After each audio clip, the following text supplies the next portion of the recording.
যদি তুমি গরিব পরিবার থেকে হও তাহলে এই 4টি কাজ ভুলেও করবে না। নাম্বার 1, ধার নেওয়া। যতটা সম্ভব ধার নেওয়া কমিয়ে দাও, কারণ দারিদ্রতা এই ধার নেওয়া থেকে কিন্তু জন্মায়। নাম্বার 2, নিজের টাকা পয়সা ইমার্জেন্সি সিচুয়েশনের জন্য সংরক্ষণ করতে শেখো, যাতে বিপদের সময় অন্য কোনো মানুষের কাছে হাত পাততে না হয়, নিজের টাকা নিজেই খরচ করতে পারো। নাম্বার 3, ফালতু টাকা খরচ করা বন্ধ করো। সবসময় মনে রাখবা, 500 টাকার ঘড়িতেও যেই সময় দেখায়, 5 লক্ষ টাকার ঘড়িতেও কিন্তু সেই একই সময় দেখায়।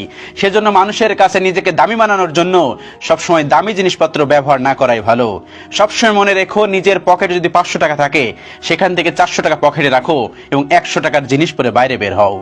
তাহলেই দেখবে তুমি একদিন বড় হতে পারবে। নাম্বার 4, শপ করা বন্ধ করো।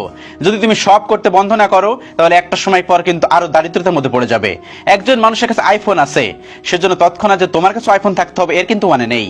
একটা মানুষ ভালো শার্ট পরেছে, তৎক্ষণাৎ যে তোমারই একটা ভালো শার্ট পরতে হবে এর কিন্তু কোনো মানে নেই। যেটা আছে সেটাই আলহামদুলিল্লাহ বলো, এবং নিজের ভিতর এই শপের প্রবণতাটা কমাতে হবে। যদি এই শপের প্রবণতাটা কমাতে পারেন, তাহলে দেখবেন আরো বড় হতে পারছেন, আর না হলে গরিব থেকে আরো গরিব হয়ে যাবেন। এই 4টা পয়েন্ট সবসময় মেনে চলার চেষ্টা করবেন। যদি আপনি গরিব পরিবার থেকে হয়ে থাকেন, তাহলে দেখবেন আস্তে আস্তে আস্তে আস্তে নিজেকে ডেভেলপ করতে পারবেন। আল্লাহ রাব্বুল আলামিন আমাদের সকলকে বোঝার তৌফিক দান করুন। আমিন।